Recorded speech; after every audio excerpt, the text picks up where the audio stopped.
How Goosebumps, Arden brought R.L. Stine's monsters to life. Hollywood Insider.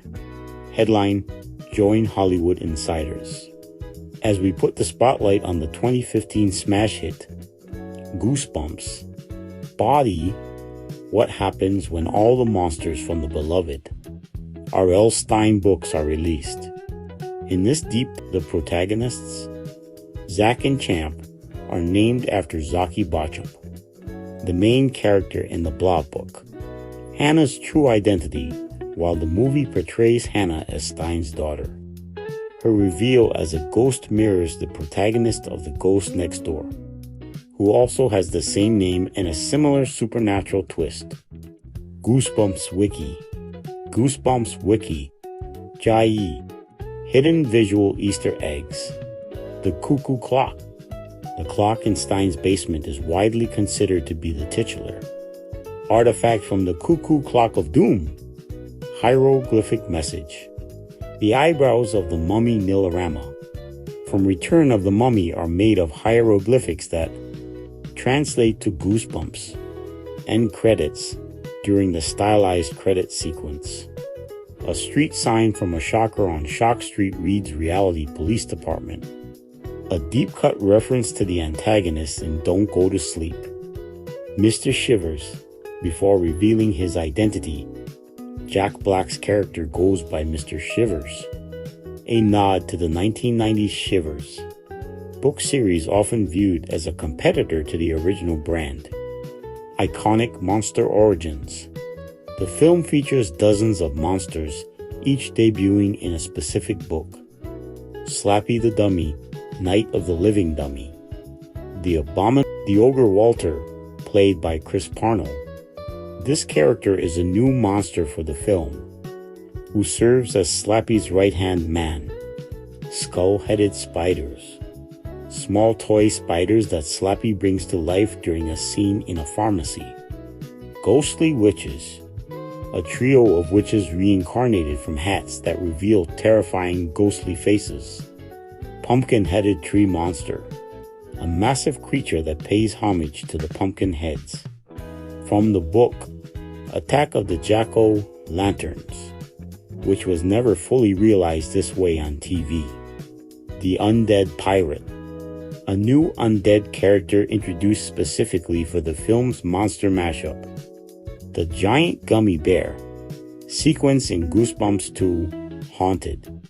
Halloween was a complex blend of digital animation and creative on-set substitutes to achieve a realistic, squishy look. The blanket substitute to give the actors something to interact with on set. The production used folded-up blankets, held together with tape as stand-ins for the large gummy bears. This allowed the young actors, like Khalil Harris Sam, to punch and struggle with a physical object, which was later replaced by CGI in post-production. Visual effects and physics. The visual effects for the sequence were primarily handled by the studio Pixamondo. YouTube. Reference materials. VFX supervisor Derek. Spears and his team used actual gummy candies as a lighting and texture reference to ensure the digital versions had the correct translucency. Gelatinous physics. The team had to program character into the gummies, giving them an elastic, bouncy quality. In scenes where a character punches a bear, the digital model was designed to swallow the fist in sugary gelatin rather than just reacting like a solid object. Fusion mechanics. A major technical challenge was the fusion effect, where smaller bears jump into each other to grow into a larger, child-sized threat. Practical costume design. While the gummy bears were digital, they were part of a larger creature effort by Matt Sprunger and costume designer Salvador Perez. They worked together to ensure that even the whimsical monsters like living candy felt like a genuine threat, maintaining the scary with a touch of whimsy tone established in the first film. YouTube. Dai. Pro tip if you're doing a YouTube spotlight. The contrast between the high-tech Pixelmondo, VFX, and the low-tech taped blanket used on set makes for a great before and after segment for your viewers. While many monsters made the cut for Goosebumps 2, Haunted Halloween, several creative concepts and specific book-inspired creatures were left on the cutting room floor due to budget or pacing. Unused and early concept art for the sequel reveals several variations of Halloween decorations that were either simplified or removed.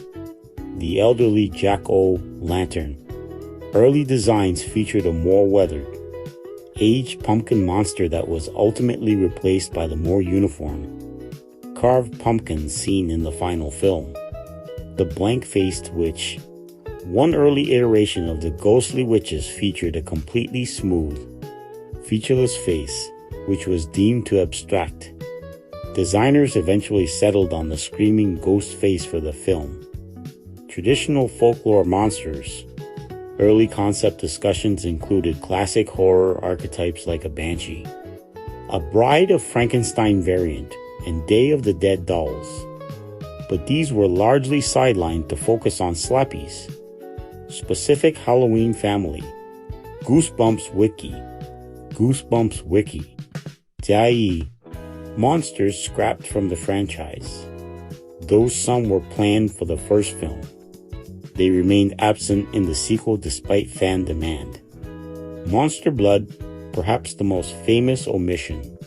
This green slime was planned for the original movie but cut due to the difficulty of rendering its physics alongside other monsters. Mr. Wood, the original rival to Slappy from the first Night of the Living Dummy book, was considered for a cameo, but was cut to keep the focus solely on Slappy. The Horrorland Horrors. Early scripts for the franchise included the iconic park mascots from One Day at Horrorland, but they were ultimately deemed too expensive to realize as a group. The Masked Mutant, while he has a brief background cameo in the first film, a larger role in the sequel was discussed but never filmed.